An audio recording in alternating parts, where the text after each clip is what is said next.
Thanks for the reminder, Carolyn. Um, I've known Martha, we've known Martha for almost 40 years.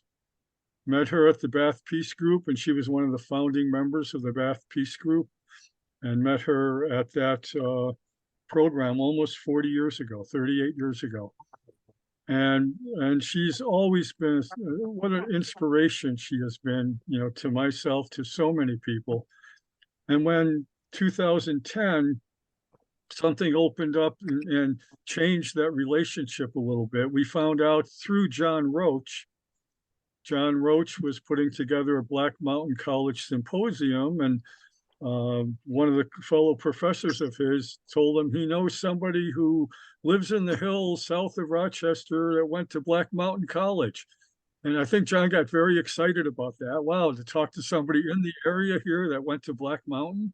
And so he came down and interviewed her with a couple of students, I believe. And some little short time after that, I remember I was in Rochester, and I think I was sitting on the sidewalk or a stoop somewhere on Monroe Avenue, and I gave John Roach a call. And I said, hey, John, I'm curious about this symposium you got coming up. Is there anything Foothills Publishing could do to help out with that? He goes, well, now that you're asking, Michael, I met with Martha, and she's been writing poetry her whole life. And we didn't know that. We didn't know that. And John, do you want to just speak just for a moment about that, putting that first book and helping her out and getting it started?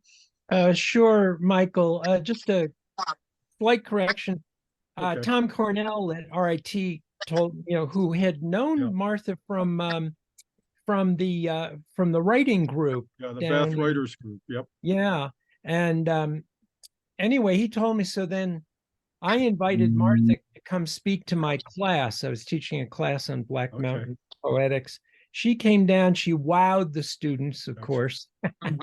And then she invited me and a couple of my students down for lunch at her place and it was Father's Day, and we had such a wonderful time walking the fields above Keuka Lake and everything. And then she said, well, why don't you all stay for dinner? And we stayed for dinner, and a lot of her children were there because it's Father's Day. And it was just such an incredible experience. And then,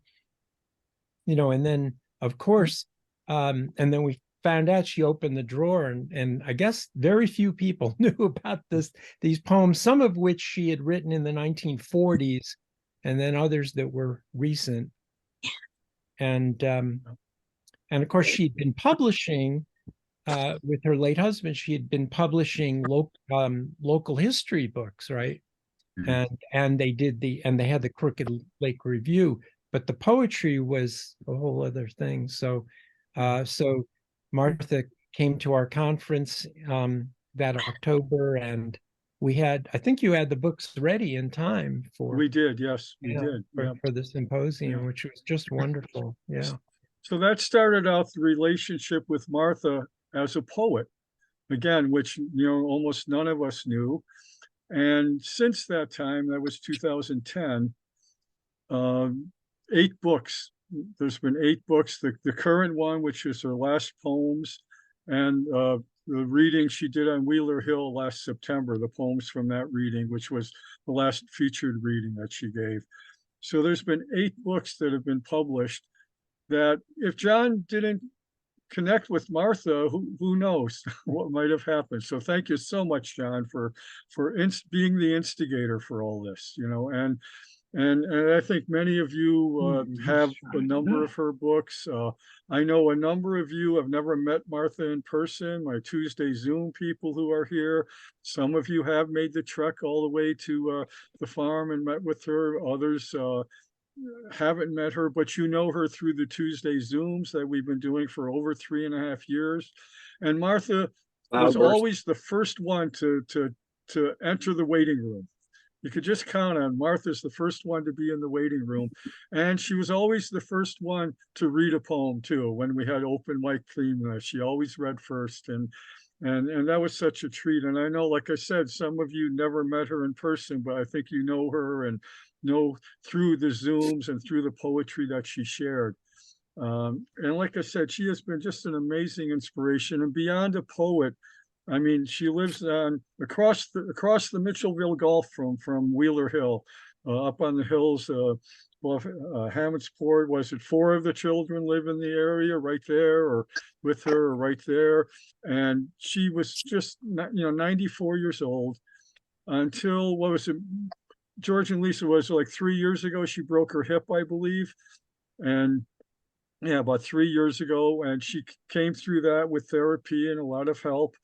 But up until that point, she was doing so much physical work outdoors and, just so active and an inspiration in that way, being somebody who was 90, and still, carrying in firewood and just, canning hundreds of quarts of tomatoes and there was help with the children.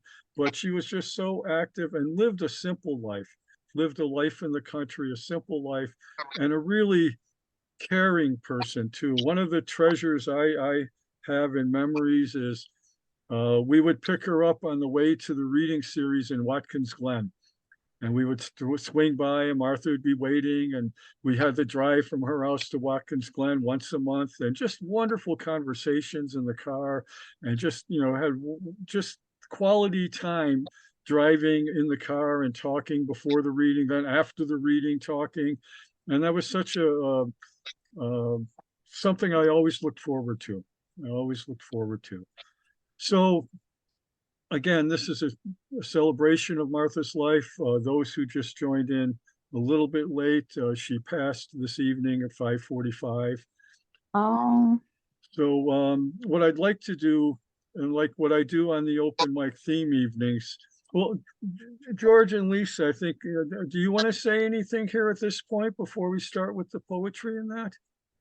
Um, I guess I'm not really prepared to say anything at this point. So, Okay. she loved you guys. Her poetry groups were big, Yeah. happy times for her.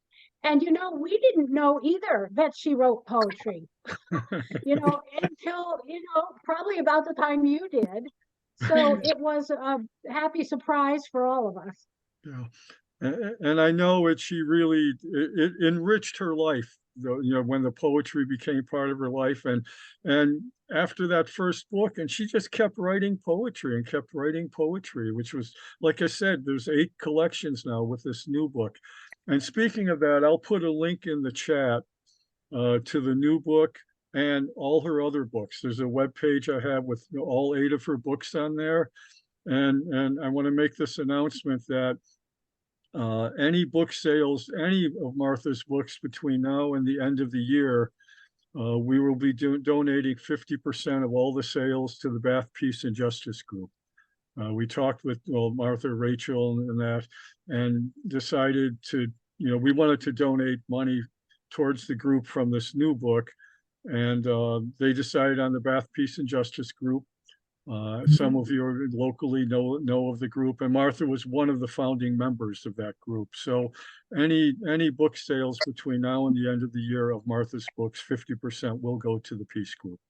So, and I'll put a link in that after we get going here. So, okay, I know there's a lot of you who would like to read. What I'd like to do on the Zooms that I do, the open mic, I ask for people to hold up your hand and I'll make a list of hands who wants to read. And then I'll call on people afterwards. Okay, so hold up your hand. There's a lot of people here. This might take a few minutes, and I'll double check after. Okay, Martha Deed, John Roach, got you. Mark, have you. Bart, I'm just going row by row here for me. Terry, let's see, who else? Hazel, hello, Hazel. Amit. I'm looking. Ruth, is your hand up? No, No, I'm okay. not. I Okay, wasn't you were- prepared. Sorry. Okay. Jane. Deborah. Okay, let me switch to the other screen here. Looking for hands. Carol, I've got you, Carol. Susanna. Walt. who is Leanne on the screen, but that is Walt. Wally, got you, Wally.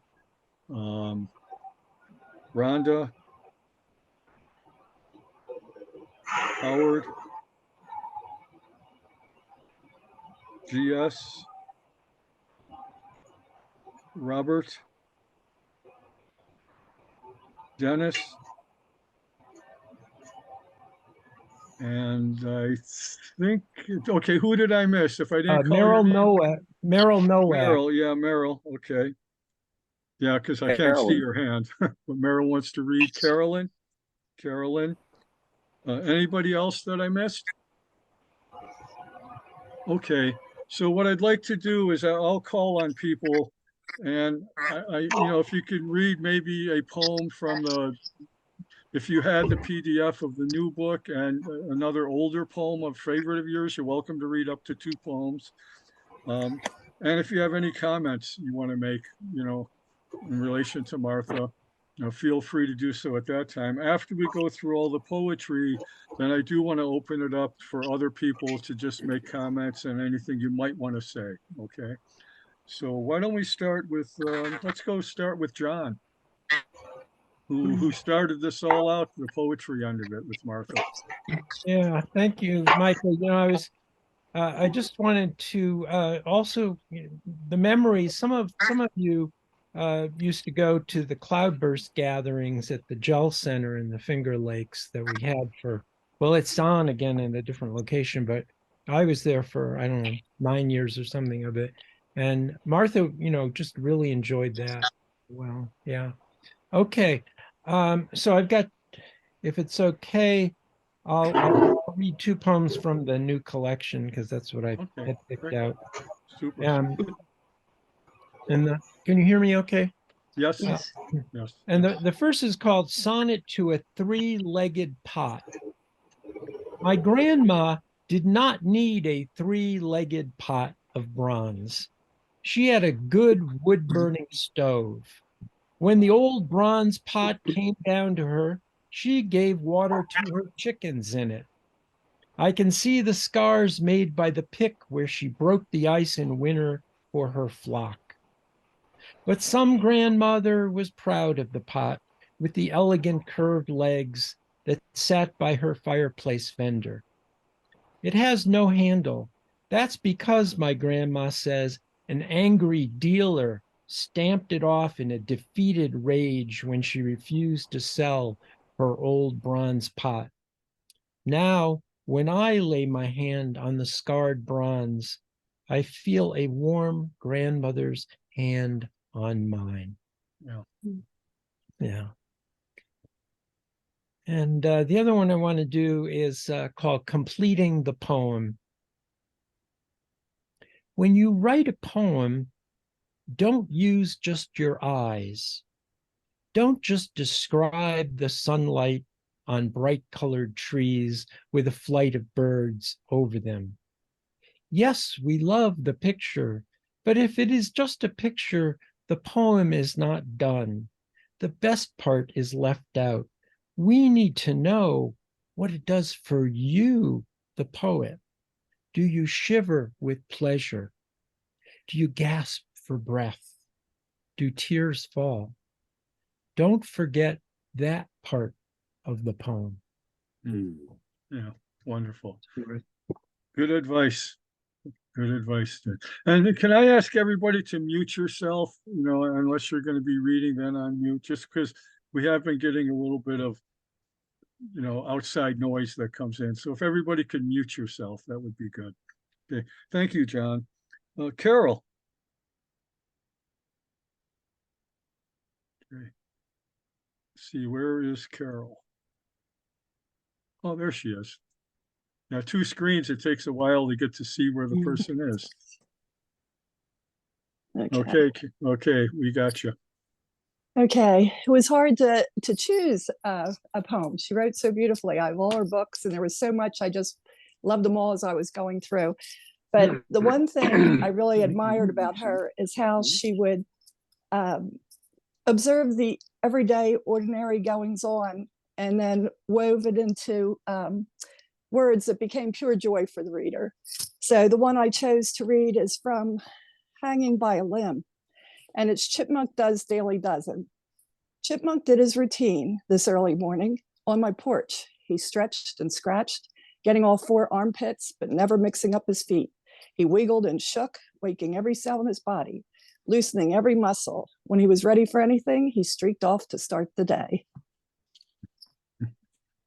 And she will be so missed. Wonderful inspiration. And Carol is one of the people who only knew Martha through Zoom until she made a trek up there with Terry to visit Martha up on the hill. So she, Yeah. and you do have all of her books, Carol, except Yes, for the I do. newest ones. Yeah. You do have all of them. So the complete collection. Yes. Mark.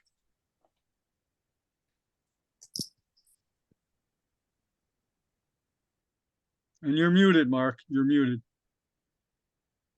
Okay. Yep. I met Martha at Cloudburst. I had heard about her from Alan Casline because he was at the symposium, and she was infectious. It just full of joy, and the thing I always loved was her sonnets. And this sonnet on reaching 50, I think if I had read it when I was 50, I would have loved it when I was 50. But I love it at 65, and I think I'll love it at 75 and 85 and hopefully 95. Okay. Self-knowledge was at first pain so steep that years must pass before its rich reward, that ended in the prime of life with wisdom deep, was harvested and pleasure in accord with tough reality. But I can say that now I welcome every crease and pain that age has brought, because I love the way they work to reach me for my richer gain. It's better to be old, I see, where once I guessed and feared and thrashed about, was blind. I know myself at last, when dunce, a dunce. What a great line. Now even to myself can be kind, and yet for youthful grace and sparkling eye, I would return these gifts. I will not lie. Thank you, Mark. Thank you. I love that. And you read that, and Sonnet on Turning 50. She wrote that almost a half century ago. Yeah. And it's like, wow, wow. Yeah. And I think we'll follow that with Carolyn, because Carolyn has another age poem she wanted to read. Yes, I was going to read on Turning 3. Since I'm younger, I thought I'd take the younger one. And I don't think Martha wrote this when she was 3, though. It's not. No. This personhood bursts onto the plane of the no twos and adoring ones. We thought it was set that we teach and train, but no. At 3, she sees through us and knows she is herself equal to anyone. She can admonish us with cool aplomb. Cortez upon a peak in Darien has nothing on a 3-year-old who sees, for the first time, the landscape of the world of humankind, where she is her own self. And then, like all of us who dare to dream and roam, she is, just for a moment, now and then, the motherless child, a long way from home. And that's published in the new book, and it is also in the another book that we had published. I'm not sure which one, but it was previously published. And then I'd like to read another one. It's out of the Hammondsport anthology from 2023. And it is called Gas Station. It was 2 a.m. and my turn to drive as we drove from Vermont to Maryland. We needed gas, so I turned into a well-lit station. The attendant looked at our two teenagers dozing on the back seats of our van. Their long hair, beards, side whiskers, and mustaches were well lit by the pump lights. The attendant asked, "Where did you pick them up?" I said, "So you don't have them in your family?" "Oh, yes," he said, "I've got 'em." And two strangers, we laughed together into the night. So, Yeah, thank you, Carolyn. Uh, and you know, Martha's poems, you know, she wrote so much about place and the farm and places she lived. She wrote about family, so many of her poems about family. She wrote philosophical pieces, the conversations with famous people, just such a broad range of poetry that she wrote, subjects that she dealt with. And yes, and let's go to the farm here. Wally, I know you want to read something relating to the farm. Yes. She did one called Cows Know Who's Boss. So I thought that would be a good one. Cows have lived with us for eons and let us know we work for them, not the other way around. Sheep, horses, goats are willing to work for us. Cows work for their own kind, that boss cow at the top of the rank. Cows complain to their human servants if things do not go the way they know things ought to be. They set up the bellow that says, "This is not right. Come here and take care of this." It may be a newborn calf who needs help. It may be a coyote trolling through the pasture. It may be only a flock of wild geese who stop to rest, or a few strange cows escaped from the farm over the ridge. Cows know when it is time to call the underlings to set things right. Wonderful, Wally. Yeah. Thank you, Wally. Yes. How about Martha Deed? We often referred to Martha Deed on the Zooms as the other Martha. Yes, I was going to say something about that. I think everybody here probably feels that they had a special relationship with Martha because that was part of her gift of friendship. But I did have a special relationship with Martha because we met at Cloudburst in 2013. And we deliberately sat next to each other in order to cause as much confusion as possible. So that was why I very graciously gave way to her seniority and named myself the other Martha. That's where it came from. And I have just been enriched by her poetry, and I've also been enriched by her encouragement of my poetry. And I picked two older poems to read tonight because I figured I would never manage to pick a poem that somebody else hadn't picked out of the new collection, which is quite wonderful. The first one I want to read really amused me and actually surprised me when I found it because I never thought of Martha as being competitive. But Martha was competitive, as this poem shows. This is from Living on a Dirt Road. My hill is more beautiful. My hill is more beautiful than yours. The greens, blues, and purples fade off in wave after wave. Did I hear you say that so does yours? Over my hill, the sky is wide, wide. It holds more clouds, more stars. Did I hear you say that yours does too? But on my hill, I have my loved ones who gaze with me and marvel with me. No other view has that. Yeah. And then the other one I wanted to read is particularly interesting to me because she wrote it in 2013. She probably was about my age when she wrote it. When I was young. When I was young, I looked for unknowns never seen before, landscapes, juxtapositions that led me to the next. Old, I bask in the warm sun of the familiar, rejoice to see it again and again. Sort of took my breath away when I found those. Thank you. Thank you, Martha. And you know, Nice, Mark. yeah, even the last poems that are in the newest book, you know, she still, the book is called Still Marveling. She still marveled at life, you know, even through the last months here. She just marveled at this life that is so precious. And again, what an inspiration. Bart?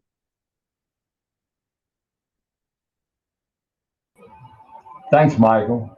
Thanks, Carolyn. I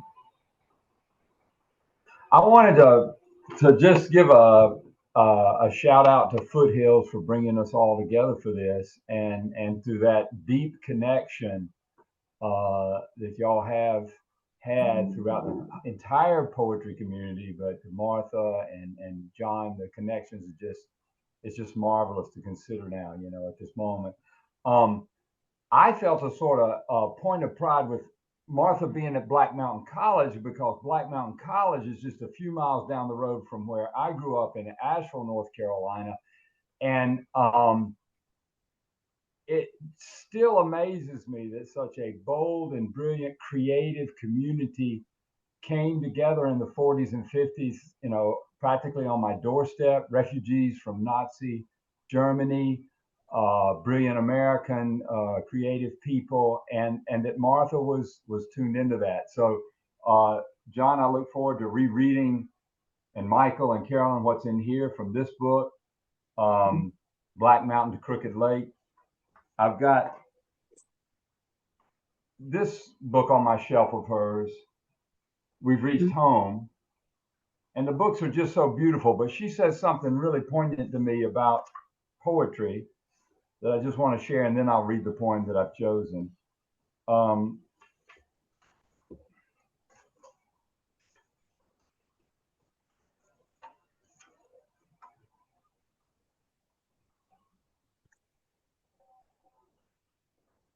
Sorry.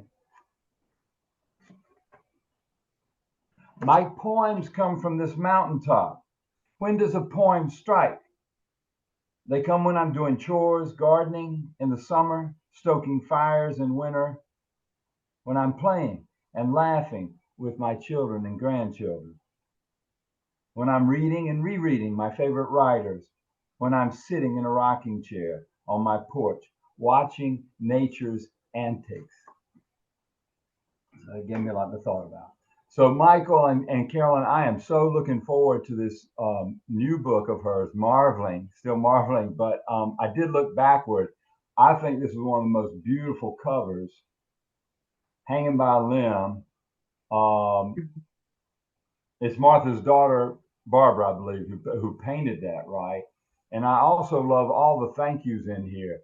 She writes, thank you to Barbara for the painting. Thanks to Meryl Nowak for editing and proofreading. Thanks to daughter Rachel for help with the manuscript. And thank you, Michael and Carolyn of Foothills, for their beautiful and meticulous work. So what a community. The poem I chose is called, she intros it this way. The title of the book is the title of a poem I wrote in 2018 at the age of 89 for Just Poets' annual anthology, Le Mot Juste. Both the poem and the book are about being old. Since getting old is different for each of us, this is, of course, about my own aging.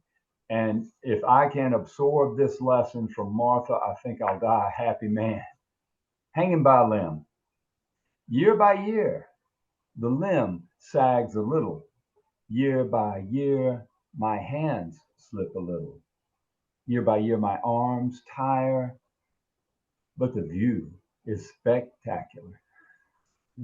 Thank you, Martha. Thank you, Bart. I when Bart was talking about Black Mountain College, I put a link in the chat to an article that was written by Bill Kaufman and the remarkable Martha Treichler and Black Mountain College. And it's a wonderful article. And I just went to it the other day. The link worked. Now the link isn't working. It says can't be found. So I don't know what's happening. The link was working the other day because I reread the article again, and I don't have a copy of it otherwise. But it was a wonderful article about Martha and Bill. Bill is mentioned in there, her husband, and they met at Black Mountain College actually too. So I'm really sorry that link isn't working. It was a wonderful, wonderful article. And speaking of that, let's go next with Howard Nelson. And Howard wrote a wonderful essay about American poetry and Martha Treichler. And maybe you could say just a few words about that, Howard, before you read what you're going to read. No, I just got to know Martha from the Cloudburst gatherings, and I thought she was one of the most remarkable contemporary poets that I'd run across. So I wrote essays for the journal The Hollands Critic every now and then, and she seemed like the one to do next. I was going to read the poem that Bart just read, Hanging from a Limb, because I think it's so wise in its shortness. I'll say something else about her from that same book. The didacticism is supposed to be a fault in poetry. You're taught that in writing classes, I think. But it depends on who the didactic person is. And if it's Martha, she has some good things to teach. And I really like that tone, that part of her voice where she just sort of gives you advice and tells you this is something you ought to know. So here is one called Faults to Avoid. One of our faults, those of us old folks with large numbers of progeny, is the telling and retelling of stories of the early days of our children, grandchildren, and great-grandchildren. One young person going off to college really did say, "Don't eat anything good while I'm gone," but he does not want to hear it over and over at every family gathering. A 3-year-old really did say, "I'm an unusual kind of woman, don't you think? But you must not keep retelling it year after year. Treasure these stories, then shut up." And the one across the page from it is cliches. Martha had a great gift for plain language, including using a cliche now and then, because they're justified in this way. Cliches. Cliches are popular because they work so well. They fit life, made up of one cliche after another. We all had the chance to be happy with that ill wind, all been through the ringer, had come out sadder but wiser. If it had not killed us, it had made us stronger. We have all seen land flat as a pancake and light at the end of the tunnel, have all said to ourselves, so far so good. Cliches are a painkiller, a cheap psychologist. They make us a part of the human brotherhood. In fact, I am all fired up, which she was. Thank you, Howard. Thank you. And I want to thank Dennis. He just posted the link again to that article from about Black Mountain College and Martha, and it is working. I tested it. It is working. So please, if you remember, copy that link because it's a wonderful article that I think everyone should read. So thank you, Howard. And let's stick with Cloudburst connections. How about Jane?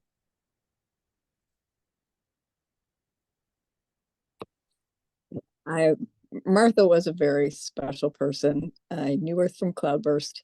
We both stayed in the little cottage, and she had the little back bedroom, and I had the room outside the door with the little pink couch. And we had some good conversations, and I loved her sense of humor.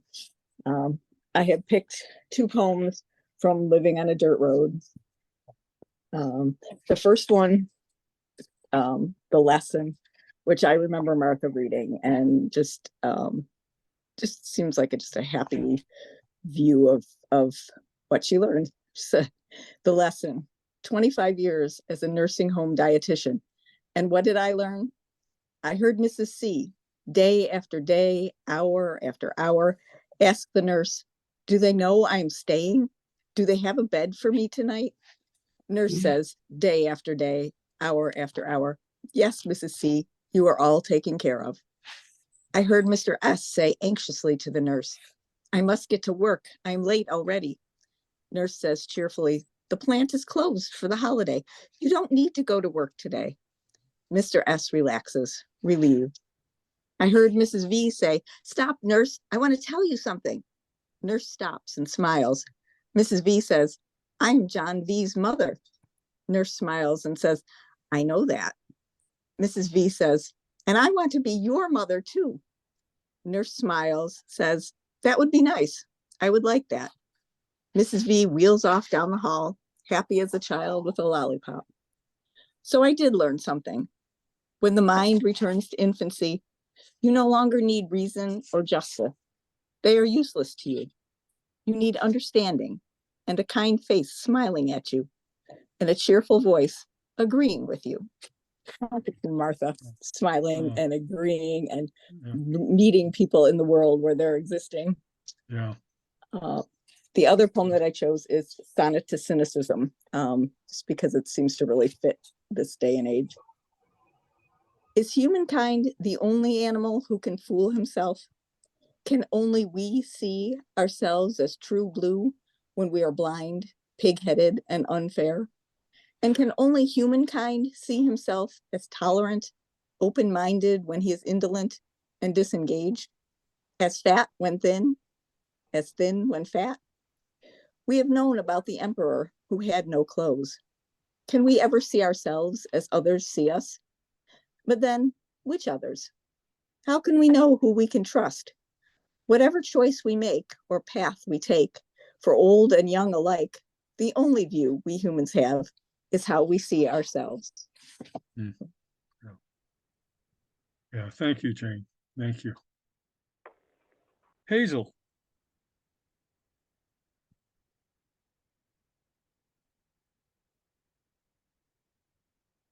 Sorry. Hi there.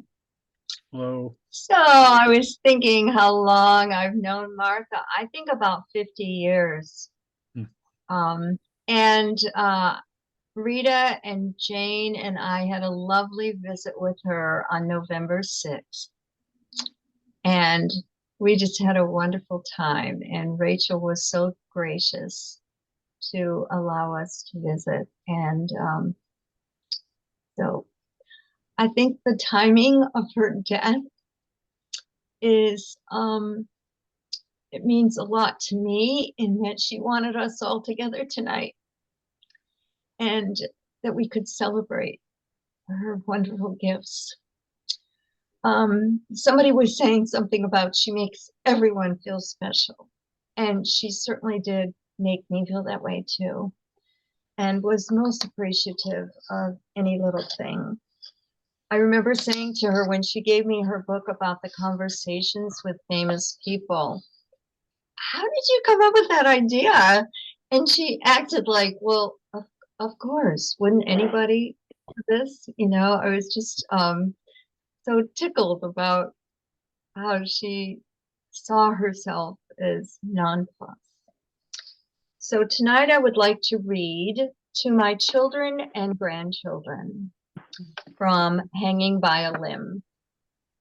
When I am gone, you do not need to save what I saved. Boxes of old Christmas cards, old letters, make me feel safe and warm, but you don't need them. Files of old clippings, minutes of old meetings make me feel active, engaged, but you don't need them. Yes, recycle with a clear conscience. They were my baggage, not yours.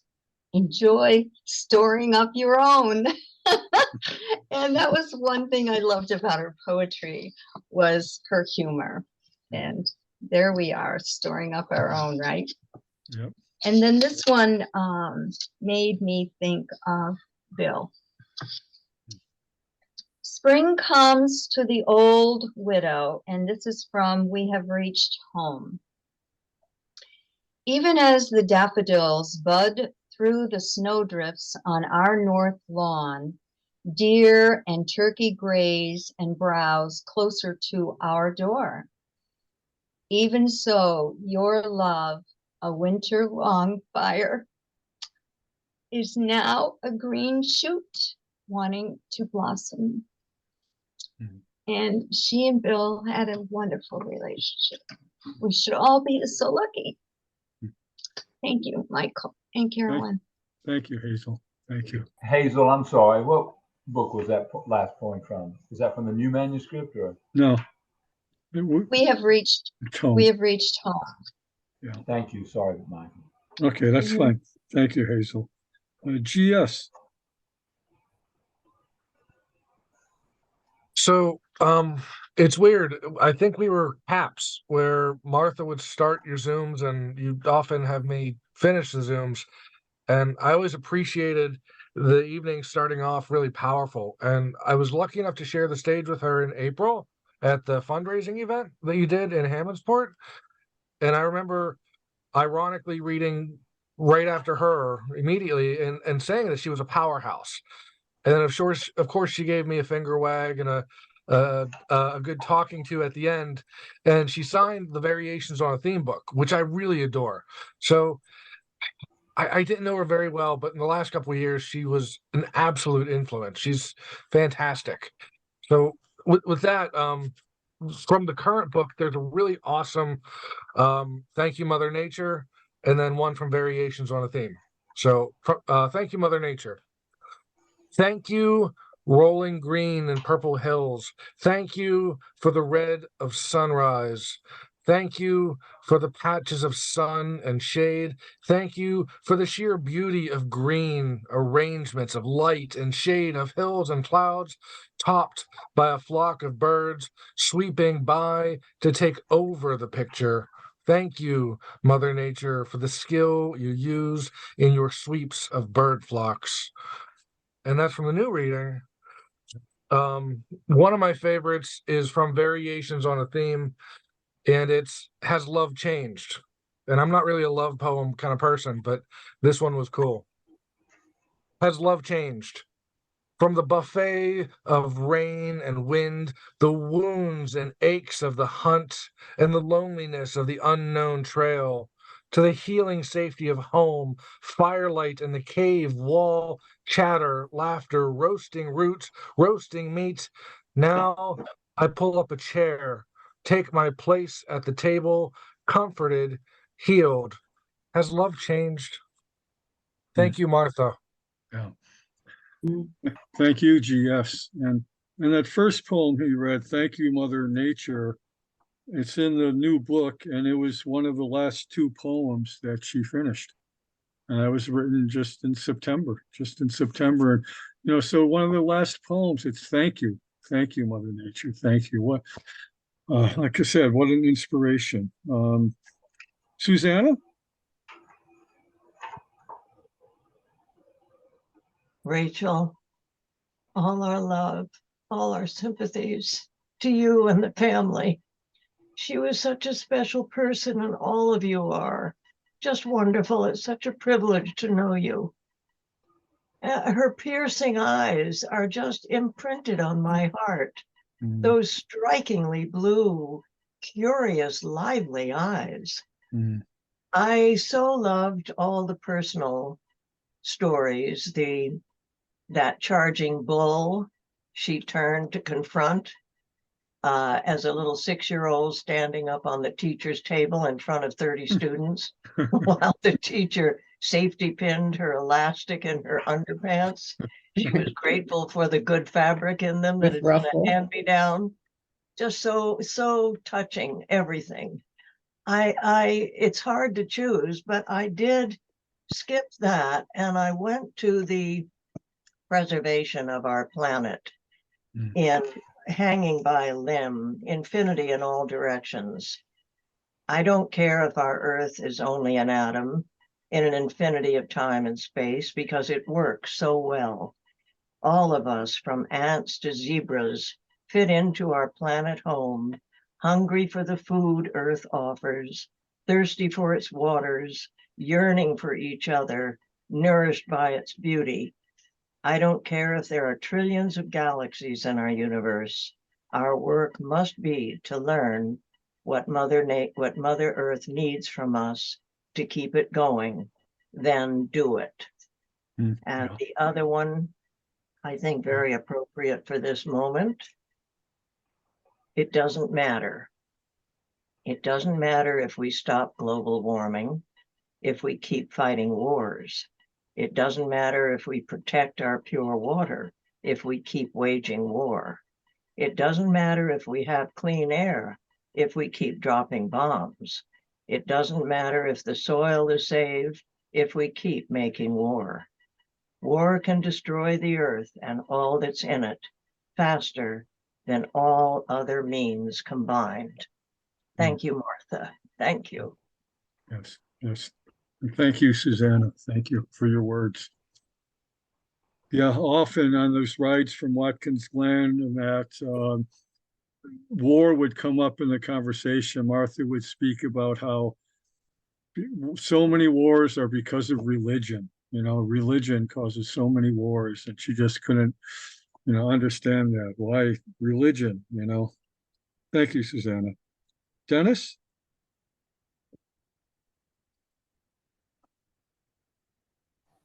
There I am. Okay. There you are. Yep. I did not know Martha very well, just met her once, I guess it was, twice. Yep. But I like this poem of hers about to Percy Shelley. You're right, Percy. Hidden in our desires. Start that all over again. You are right, Percy. Hidden in our deserts, forests, lakes, seas, we find old palaces, temples, monuments that tell us great kingdoms flourished there. That someone saw possibilities never seen before, commanded men to move mountains, to change, surpass nature for mankind's glory. But the broken stones don't tell what happened then. When Ozymandias crashed, as Alaric's siege tightened and Rome fell, whenever great kingdoms died, tell us, did anybody weep? Or did some remember the whip, the dungeon, and even as they searched the rubble, did they cheer? Yeah. Thank you, Dennis. And again, just what a range of poetry of the subjects that she wrote about in that. Just wonderful. Rhonda.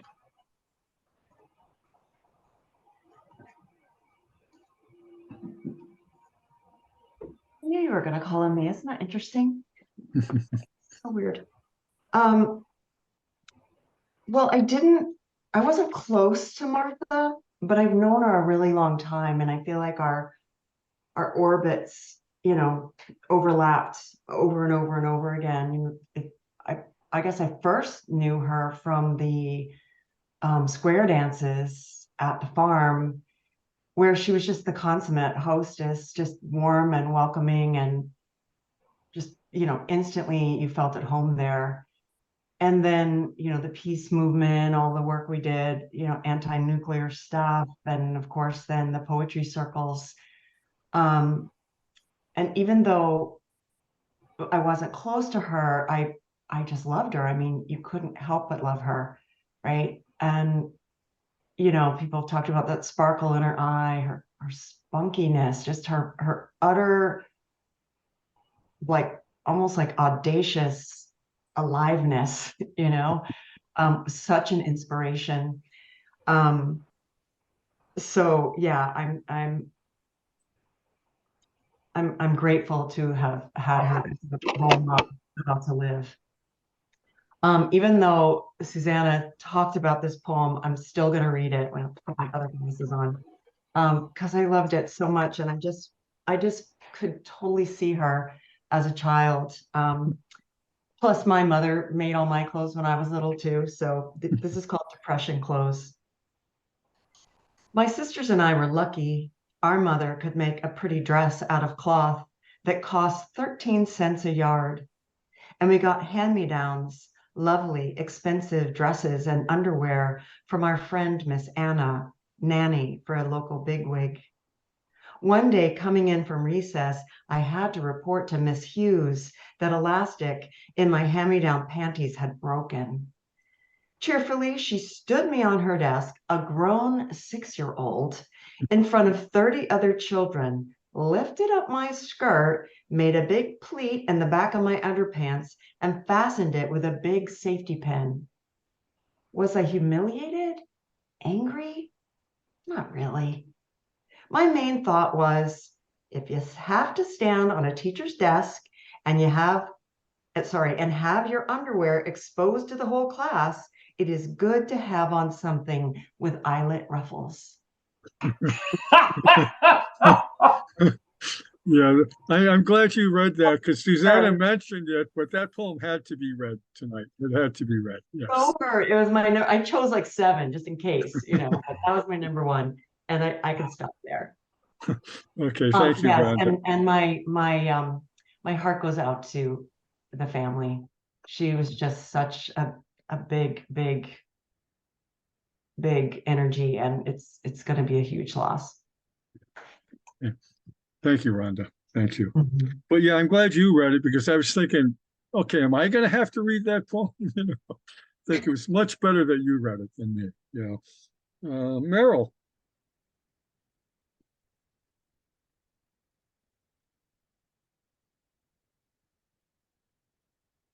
Meryl, are you there?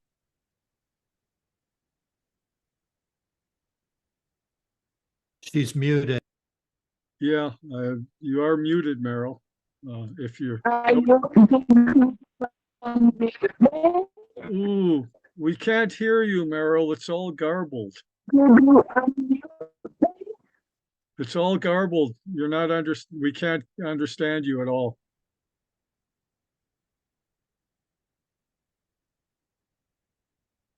Let's hold Looks off like a she's minute. still muted, Michael. Yeah, she wasn't now. Let's hold off. Let's go to Robert. Robert, are you ready?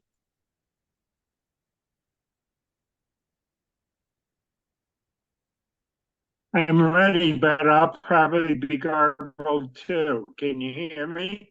Can hear you a little better. You're slightly garbled, but understandable.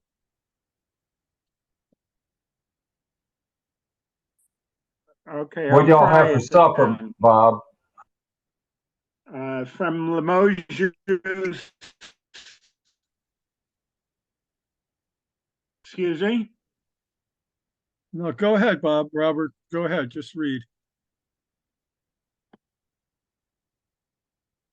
Okay. Somebody else's life.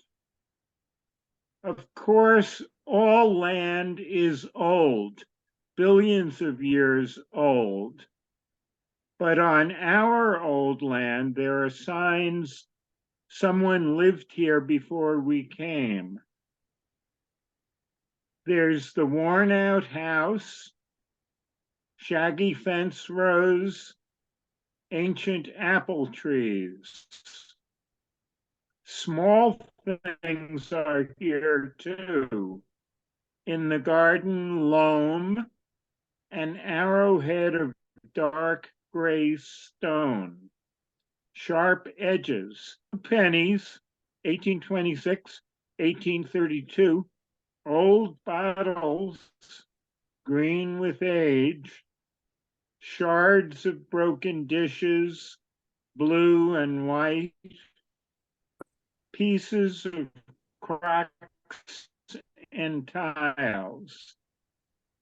The mortar of the rock in the foundation wall of the cellar hole in our pasture. We live where the leavings of other lives are here to find, where the dirt breathes with living. Yeah.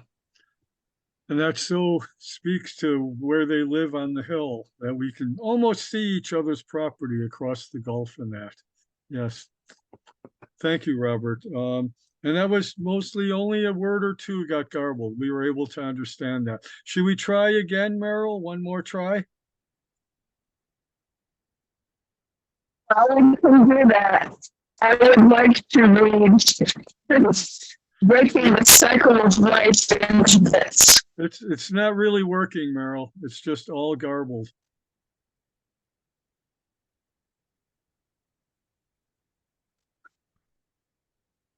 It's just sorry. It's the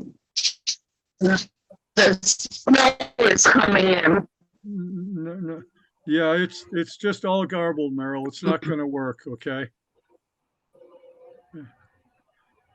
It's not going to work, I don't think.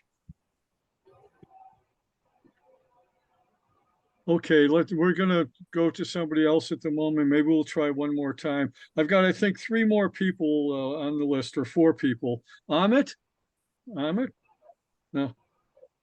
Amit is the furthest away person here on the Zoom. He's in India. And he knows Martha through the Tuesday Zooms that we do. So, Amit? Yeah. Oh. Hi, can you hear me? Yep, we can hear you. I want to do this ancient Sanskrit poem for her, which invokes blessings of the sun for life and death, the meaning of life. It's because from all your descriptions and her poetry, she sounds like a piece of the sun.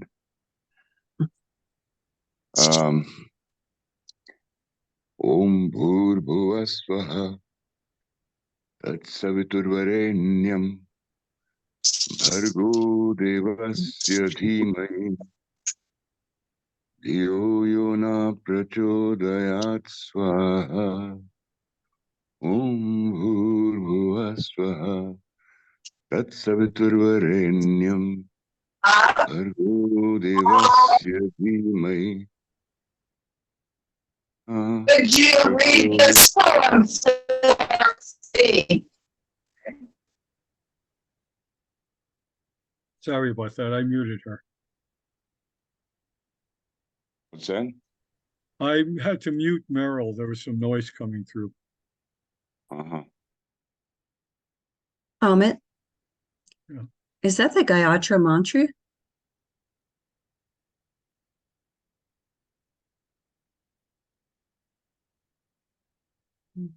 Amit's muted now. Wow. Okay. Thank you, Amit. It was wonderful to hear that. Yeah, thank you so much. And okay, we have, and let me know if there's any, I've got Terry and Walt. And I think, is that it? Does anybody else other than Terry and Walt and Merrill who wasn't able to? Is there anyone else that I missed? Just speak up and let me know. Okay, so Terry, why don't you go next? Okay, I chose a poem from Variations on a Theme. And this is Louise Erdrich. Louise, you are honest about keeping house. Many of us are not. You say rightly that disorder, the pileup of debris, the mold, the insects do not matter when one has more important work to do with oneself.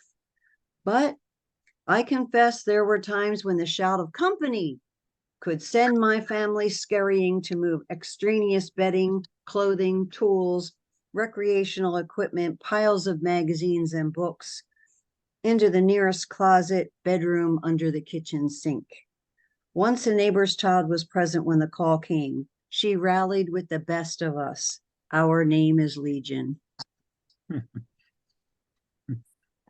Thank you, Terry. And Terry is one of those people who only knew Martha through Zoom until, well, I guess you saw her at a couple of readings and then went up to visit her up on the hill. Yeah, you and Carol. Yeah. And just 2 weeks ago. 2 weeks ago, you were up there. Yeah. Thank you, Terry. And Walt? Okay, Oh, wait. Okay, wait, 1 second, Walt. Just for Robert, I know you're going to read Meryl's poem. The poem Meryl selected, Robert? Yes, she Okay. asked me to read the poem she was going to read. Okay, let's do that first, Walt, since Robert's connected. Go ahead. So this is poem breaking the cycle of life into bits. And this is from 2015. We know the wheel is there spinning inexorably, faultlessly, around and around. But I stepped out of doors for a moment and was lost in the chaos of flotsam that makes up the smooth turning wheel. Everywhere I look, I see the simple lives that run the cycle. Blue jay, chipmunk, toad. All of us gladly hunting, eating, playing, resting. But I hear the system make crunch out lives here and there by flood, fire, war, and other stupidities. Here the sun shines, the rain falls, here in my fields. The bits and pieces fit into place. We flourish. And that's a very nice combination of the universal. Yeah. Thank you, Robert, and thank you, Meryl, for selecting that. And let's go to, and before we go to Walt, is there anybody that we missed? I just want to double check again. Did we miss anybody? Speak up. Michael, I had 4 lines for Martha. I was cut short. I had 4 lines for Martha I'd like to read if I may. Okay, sure, go ahead, Amit. Beyond this delicious noise of life, beyond this delicious noise of life, beyond that ephemeral curtain of breath, call one side life, call one side death, surely there lies something not found here. Wow, very nice. Thank you, Amit. Thank you. Thank you. Thank you, Michael. You're welcome. Rhonda, you had your hand up. Did you want to?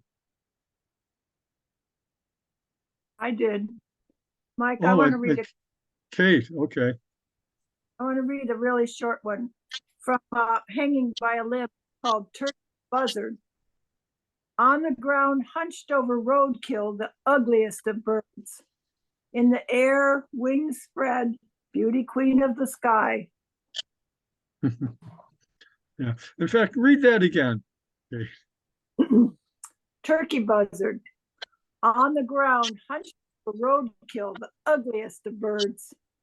In the air, wings spread, beauty queen of the sky. Yeah. Yes. Thank you, Kate. Thank you. Okay, then let's see. I guess we'll finish up with Walt here. Okay, Walt. Thank you. Okay. I believe, well, I enjoyed meeting Martha for the first time. I believe it was around 1985, maybe 1986, somewhere in there. And I believe it was the Bath Area Writers Group, one of their gatherings, several times there. So that was always a pleasure speaking with Martha in those days, and consequently times afterward as well. I have a couple of poems I wanted to share. These are also from Hanging by a Limb. I have not had an opportunity to look at the new chapbook. I'm looking forward to that. But again, yeah, these are a couple from Hanging by a Limb. And this one was called High Tech. It's a subject that I tend to hold at arm's length for, usually, but I do enjoy this poem. So, High Tech. We have been looking for new tools for millions of years, saying to each other, see what I can do with this stick? This stick has been a club, a spit to roast meat, a fence, a toy, a knife, a fork, a spear, a spoon to stir the pot, an arrow, a gear shift, a joystick, a polo stick, a hockey stick, a knitting needle, a loom, a pencil, a pen. Keep looking. And, one more. This was a short one later in the book. Very different, but I like this one a lot too.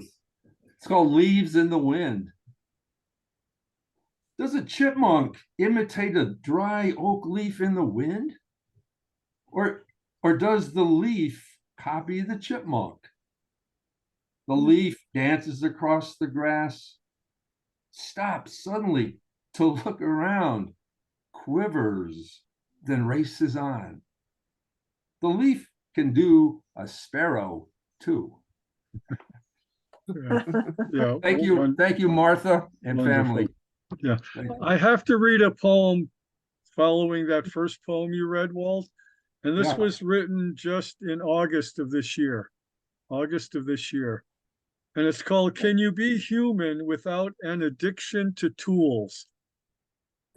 Yeah. Of course not.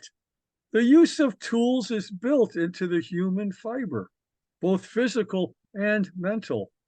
A human is happy only when she is using a tool or planning to use one. So save your tools, keep them sharp and shining. Tools make us human. And that was like, August of this year.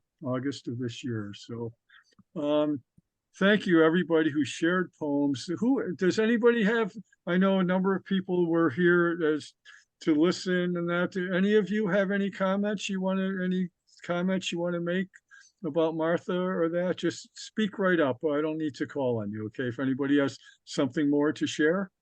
I think Martha is wonderful. I always was so happy to be with her when she was here, and I didn't know her so long as everyone else did, I think, but I do love her, and I really appreciate that you're doing this so that we can all know her even better. Because we all have just glimpses from one aspect or time frame to another. And of course, with being in California, it only on Zoom. But I know that she was such a wonderful influence on all of you and on me too. And I really thank you for giving us so much of her in this program. Because now I will get all her books and keep reading them. So Okay. thank you. Well, thank you, Cathabelle. And just to play off of that, she said getting all her books. I'm going to put the link in the chat again to one second. I've got to click here to the web page for the books. Okay. Let me do that again now. So it's, that's the wrong thing. Sorry. Yeah, let me do that. One second. Let me just grab the link. And all of the books are listed of Martha's on this page. And if you purchase any of her books between now and the end of the year, 50% of all of the proceeds will go to the Bath Peace and Justice Group, of which Martha was one of the founders. So that'll be through the end of the year even. So I just put the link there again. All 8 of Martha's books are listed there. Is Bruce Bennett still here? Is Bruce still here? I'm looking to see. Bruce was here earlier. Oh yeah, he's here, but he's muted right now. But Bruce Bennett maybe was the only poet who has possibly more Foothills books than Martha Treichler. We have published 8 of Martha's books, and I haven't counted how many Bruce's we've done, but there's in that range, I think. But yeah, Martha, 8 books over a matter of 14 years. You know, again, she was just so prolific in that. So, anybody else have any comments you want to make? I think I Wally? do. Can you hear me all right? Oh, yeah, sure. Okay, Andy. Yeah. Yeah, okay. Yeah, I just, a couple of things about Martha I wanted to salute. About 10 years or so ago, she came out, Foothills probably published her book on Mount Washington. And that book actually started me on a whole track, a career track almost of, you know, in my retirement, not much of a career, but in memoir writing. So I totally credit Martha for being my first exposure to memoir writing. And also even this summer, when I went to a meeting with her, you know, our little Hammondsport Writers Group meeting, and she said, "Oh, Andy, I heard you were a slam poet." I was like, "Yeah, well, sure," and I was ready to make excuses. But she goes, "Oh, I'd love to hear a slam poem." You know, that was just the way she was. She was she was like a little child in her wonder of everything. Yeah. So marveling. And it shows in her poems, and it showed in her face and personality too, of course. Yeah. That's about it Yeah. for now.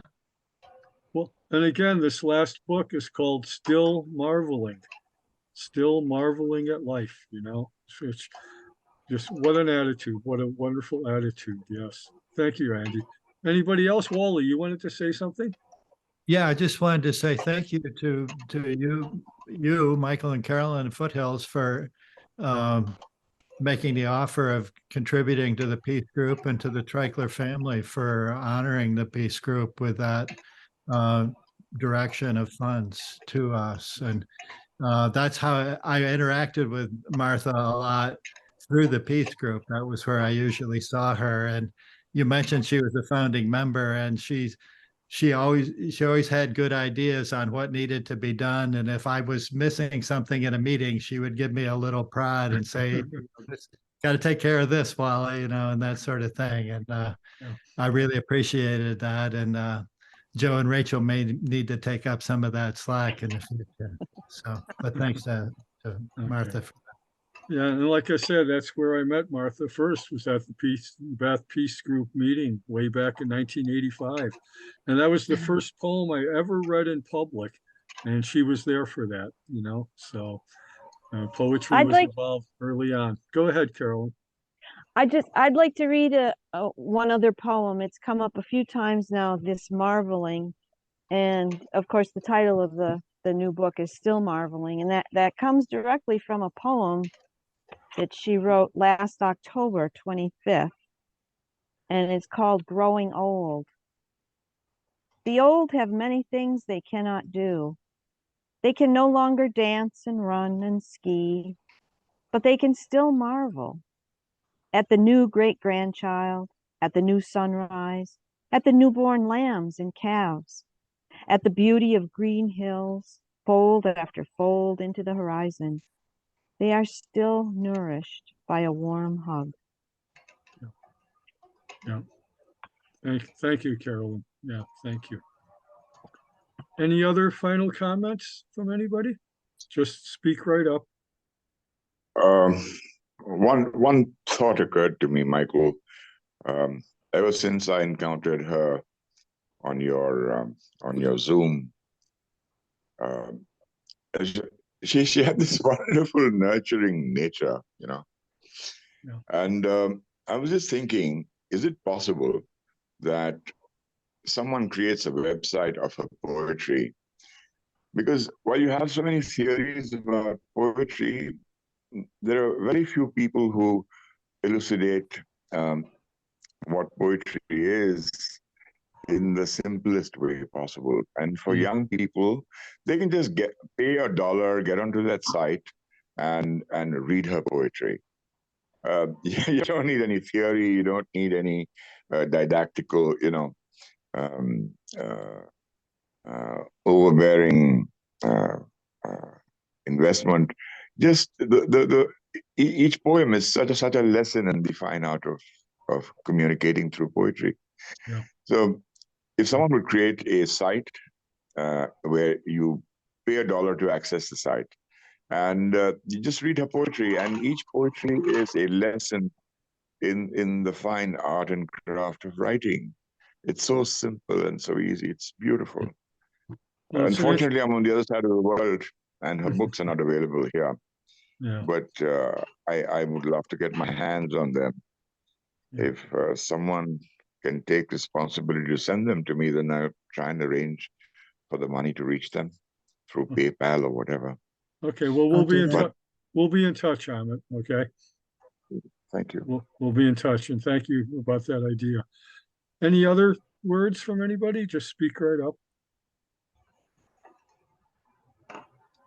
Okay, then I guess I want to thank all of you for being here. Again, what a wonderful tribute this was to Martha and the memory of Martha. Just again, her poetry just speaks to so many people, and just hearing the words that people shared about her today, she was an amazing, special person and an inspiration to so many. And I think the memory of her will continue to be inspiration to us, and her poetry too. So I want to thank you all for being here, for being part of this. And yes, thank you, everybody. Thank you. Thank you, Michael.